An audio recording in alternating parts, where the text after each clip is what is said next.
परम प्रेमी बंधु, मेरे इस चैनल में आपका स्वागत है। नमोकार मंत्र के बारे में इस श्रृंखला में मैं बता रहा हूँ। आज नमोकार मंत्र के इस श्रृंखला में मैं आपको आगे कौन कौन से व्रत और नमोकार मंत्र के द्वारा किए जाते हैं उसके बारे में बताऊँगा। आप सभी से अनुरोध है, आप अधिक से अधिक लाइक करें, सब्सक्राइब करें, शेयर करें, ताकि जन जन तक इस नमोकार महामंत्र की शक्ति को पहुँचे।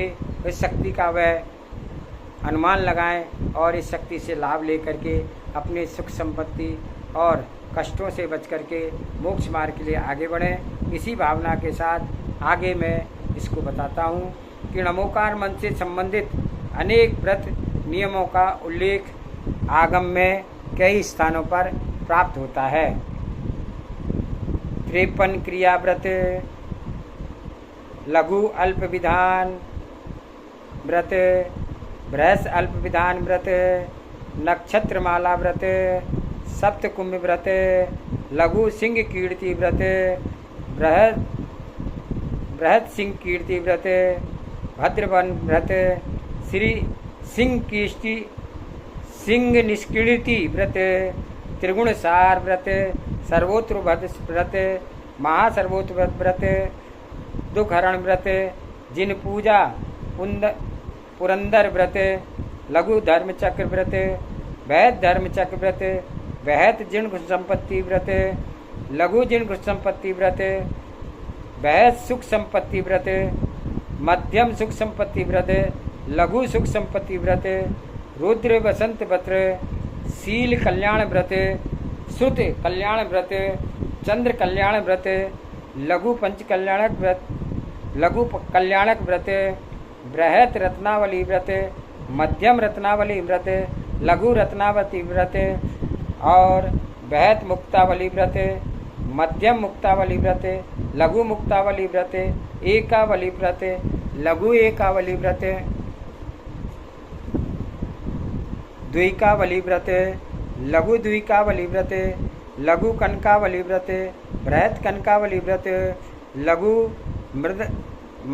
मृदंग मध्य व्रत, बृहद मृदंग मध्य व्रत, मुजर मध्य व्रत, वज्र मध्य व्रत, अक्षय निधि व्रत, मेघमाला व्रत, सुख कारण व्रत, आकाश पंचमी व्रत, निर्दोष पंचमी व्रत, चंद्र षष्ठी व्रत, श्रावक द्वादशी व्रत, श्वेत पंचमी व्रत, सर्वार्थ सिद्धि व्रत, जिन मुखावलोकन व्रत, जिन रात्रि व्रत, नवनिधि व्रत, अशोका रोहिणी व्रत, कोकिला पंचमी व्रत, रुक्मणी व्रत,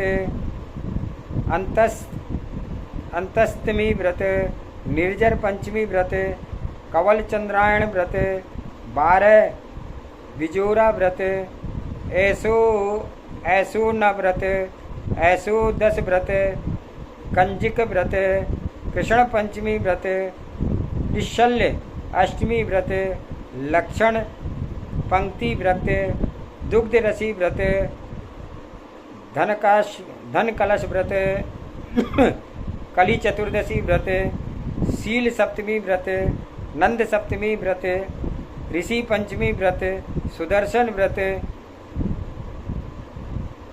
गणाष्टमी व्रत, शिव कुमार बेला व्रत, मौन व्रत, 12 तप व्रत और परमेष्टि गुण व्रत। इन व्रतों के विधान में बतलाया गया है, अर्थात उपयुक्त व्रतों को नमोकार मंत्र के जाप के द्वारा ही संपन्न किया जाता है।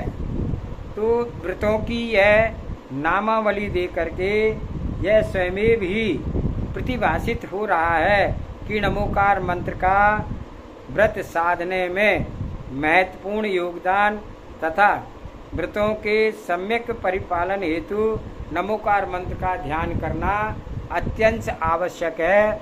इससे हमें यह पता चलता है कि नमोकार मंत्र का हमारे जीवन में कितना महत्व है। इसे हमें शुद्धिपूर्वक पढ़ना, शुद्धिपूर्वक इसका जाप करना, तो 7 से पुण्य की प्राप्ति होती है। और आगे रिद्धि मंत्र के बारे में बताते हैं कि मंत्र सिद्धि के प्रति अगणित मनुष्यों का स्वाभाविक आकर्षण रहता है, परंतु मंत्र सिद्धि रिद्धि के विधि विधान से अपरिचित लोग असफलता के कंदर्प में फंस करके अपने जीवन में अनेक उलझनों को आमंत्रित कर लेते हैं। अतः नमोकार मंत्र एवं उसके उद्भक्ति अनेक मंत्रों की सिद्धि रिद्धि के विधान की सामान्य विवेचना मंत्र शास्त्रों के अनुसार की जा रही है। किसी भी मंत्र की सिद्धि एवं रिद्धि के लिए साधक को साधुवत अखंड ब्रह्मचर्य के साथ भोजन पान की शुद्धता, कुविषयों का त्याग, अणुव्रतों का परिपालन, निश्चल एवं निष्प्रही व्रति पूर्वक मंत्र की सिद्धि रिद्धि या विशेष अनुष्ठान करना चाहिए। विशेष बात है कि अगर हम बिल्कुल शुद्धता पूर्वक करेंगे, मन में उत्साहित होकर करेंगे, तो निश्चित रूप से उसका हमें लाभ प्राप्त होगा। साधक किसी भी प्रकार की स्वार्थी सिद्धि या धर्मनिष्ठ शीलवृत्ति लोगों को धर्म भ्रष्ट करने की भावना से मारण तारण वशीकरण मंत्रों की सिद्धि करता है, तो वह अपने वर्तमान को कलंकित करता ही है और भविष्य में भी दुर्गतियों का पात्र बनता है। कहा भी है, बाल हत्यारे पदे पदे, अर्थात मंत्र भक्ति का दुरुपयोग करने से किसी को धर्म या नैतिक पथ से भ्रष्ट करने से पल पल में बाल हत्या का, जैसे कि किसी बालक की हत्या कर दी है, वह पाप लगता है। बंधुओं, साधना को धीर भीर एवं गंभीर होकर के करना चाहिए, क्योंकि साधना करते समय देवों द्वारा भिन्न भिन्न रूप से परीक्षा ली जाती है। धैर्यता, वीरता तथा अभाव में वह भयभीत होकर के पागल हो सकता है। साधक क्रोधी, मानी, मायावी अर्थात लोभी आदि वृत्ति कषाय परिणामी से युक्त ना हो, मंत्र से आजीविका चलाने वाला ना हो, रिद्धि मंत्र से अभिमान से रहित हो तथा करुणा प्रेम एवं परोपकार की भावना से परिपूर्ण हो। जिस मंत्र की साधना करनी है, साधक का कर्तव्य है कि गुरु मुख से मंत्र ग्रहण करके उसके मार्गदर्शन में ही साधना का शुभारंभ करके, क्योंकि गुरुमुख से गृहीत मंत्र की साधना ही साधक को इष्ट फलदायी होती है, अन्यथा नहीं। तो मंत्र साधना करने से पूर्व स्वर ज्ञान एवं निमित्त ज्ञान से शुभ लक्षण, शुभ समय, शुभ स्थान देखकर शुभ भावों से मंत्र साधना का शुभारंभ करना चाहिए। साधक जिस समय मंत्र अनुष्ठान प्रारंभ करे, उस समय उसे रक्षा मंत्र से अर्थात अपने शरीर की सुरक्षित करने के लिए रक्षा मंत्र का जप अवश्य करना चाहिए और अपने शरीर समीप ही रक्षा मंत्र विराजमान कर लेना चाहिए, जिससे मनोबल वृद्धिगत होता है। अन्य विशेषताएं मंत्र शास्त्रों में से जान करके रिद्धि सिद्धि आरंभ करनी चाहिए। आज के वीडियो में इतना ही। आप सभी का धन्यवाद। मैं आशा है यह जानकारी आपको अच्छी लगी होगी।